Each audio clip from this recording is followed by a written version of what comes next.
tey dañoo réunir fii pour présenter suñu album présenter ko waa Sénégal présenter ko culture urbaine bi ak international bi yëpp voilà Maïtik mu ngi jógee Fatick précisément à Diofior ñëw génnee benn album bu tudd Tigé Mossa nekk benn mot séeréer muy signifier ci olof mbir mi taaru na voilà album bi am na 15 titres et am na aussi 7 featuring yu ñu développé ci album bi voilà pour ñëw ci thème yu ñu développé ci album bi am na thème actualité am na thème social am na thème amour voilà je pense que 3 thèmes yooyu ñoo gën a fës ci album bi. voilà programme nañ def tournée nationale et moyens buñ ko permettre buñ ko mayee tamit nañ def 14 régions yëpp mais am na régions yu ñu sillonné déjà muy Fatick Thiès Diofior la ñuy njëkkee parce que foo lañ dëkk foo la ñuy def présentation album bi Dakar dinañ fi def concert au Grand Théâtre incha allah mois de mai lañ ko programmé et dinañ dem Matam dinañ dem Tambacounda dinañ dem Diourbel comme ni ma ko waxee sànq ci France.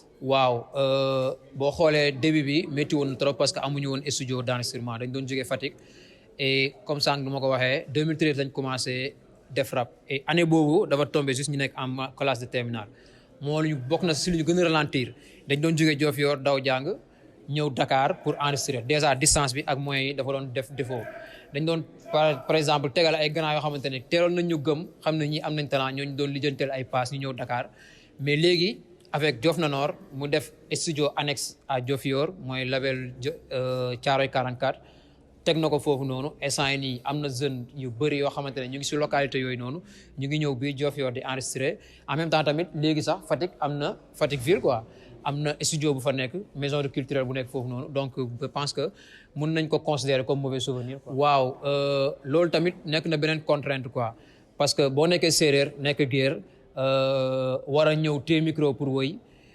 voilà parents yi duñ ko jëlee lu positif quoi soit dinañ la woowee de tous les noms wala les frères et tout dañ lay bëgg a coûte que coûte nga bàyyi affaire boobu noonu encore aussi rap bi comme que amul image mën naa ko considérer comme amul image bu naay si zone boobu parce que comprendre guñ ko dañuy jàpp ne voilà ñi affaire de banditisme la ñuy def bëgguñu jàng dañ bëgg a sacrifier seen jeunesse affaire yu ne tout quoi mais au fur et à mesure ñuy dem nañ ba gis ne ñii lii lañ bëgg et lii lañ bëgg a def dem nañ ba bàyyi ñu si et instant bii nii sant yàlla bu wër a wër parce que tey jii nii parents yi ñu doon tere pour ñu rap ñoom ñoo tourné waat ñoom ñoo ñuy ñaanal pour album bi egg fépp fu ñu yaakaar quoi.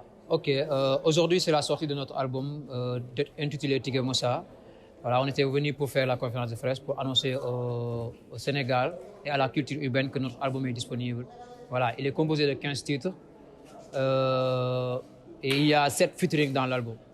Tigé Mossa veut dire quoi? Tigé Mossa veut dire les choses sont jolies. Voilà, les choses, quand on parle de choses, c'est quelque chose que les gens ne connaissent pas. On peut le considérer comme ça. Quelque chose que les gens ne connaissent pas. Cette chose-là, c'est nous, les 3 membres de Maïtik, qui viennent de Fatick. Et le grand public ne nous connaît pas encore. C'est pourquoi on a choisi le mot Tigé.